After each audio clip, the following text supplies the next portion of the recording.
Okay, so this is the cow we're going to practice on. And the signs of heat, vocalizing, riding. And we're going to start with this one because I've noticed a bit of discharge on her tail. And so I've squirted a little bit of lube into my palm. And then to lubricate the rest of my sleeve, I can rub it around a little bit and pull it back up. So we have her vulva and then her anus. And we cup our fingers. She said, hey.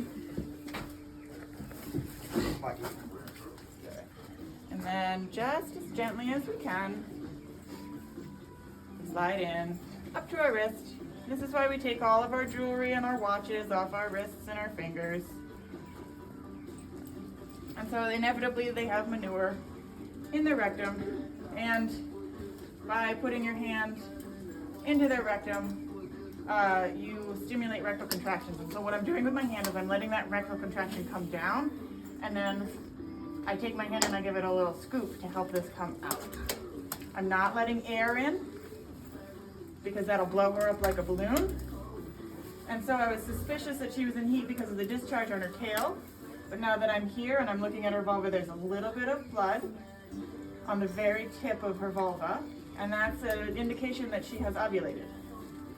And so she's probably in pretty darn good heat. Better get the bull in here, man. Some people scoop the manure. And I'm really just trying to work the manure out without getting air in until those rectal contractions have stopped. So when I'm in there, you notice I'm not up into my elbow. I'm just past my wrist. And so I start with my hand on this side of her pelvis and I sweep it down until I feel a little bump. And if you're visualizing what a uterus looks like, then this is a real good one. You'll be able to feel it. You'll be able to feel each horn. And then we go, and I heard another rectal contraction. So I'm just gonna do that finger sweep. She's trying to push me out. So I've got my hand cupped again and I'm letting that, it's almost like a second anus. You just let that kind of go over your fingers as you push in past it. And then you can relax back so that you can feel what you need to feel. I'll make some paper towel. So just so that doesn't fall off onto what I'm doing for work, I'm gonna wipe it. I'm gonna wipe her vulva, and then this is where a handy dandy little triangle comes in. So we put that triangle in her vulva so that it stays clean. And then our gun is gonna go in at a 45, and then we pick up that 45 gently. And sometimes to get it in, we have to move this material back and forth because it gets wrinkly. So I'm working the wrinkles out. Squeeze it tight, Adam.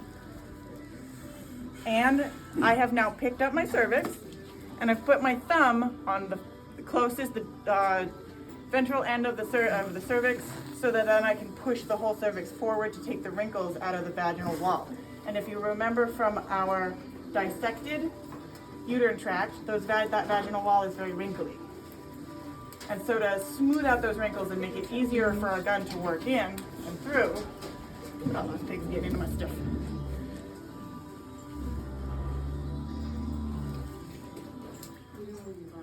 She's moving, man. The bull's gonna come around. The bull's right here. Unfortunately, I don't have any semen in this. Oh, shit. Well, play with all of it. So my gun is at the end of my thumb.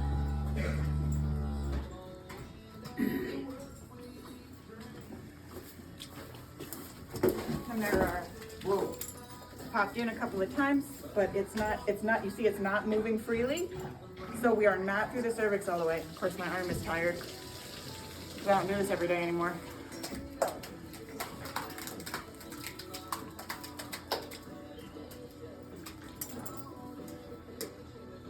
And sometimes and this is why I say line up one cow at a time, because dealing with the overall muscle burn in your arm and her rectal contractions can be time consuming.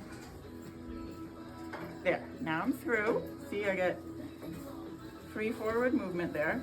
You see how much that moves? Through the cervix. And so I'm gonna back it up. And if she poops on the gun at this point, I don't care because the tip of it's in. So I'm gonna back it up to there, and then I'll deploy my semen. 1, 2, 3, 4, 5. And then pull it out. So as you pull out, what I'd ask is everybody either tries to clamp their tail down on the top of it or like come out at a 45 to try to decrease the amount of air in there. But then we pull off the sheath and we can roll our sleeve off. And let's use a new sleeve and a new sheath for biosecurity reasons on every cow.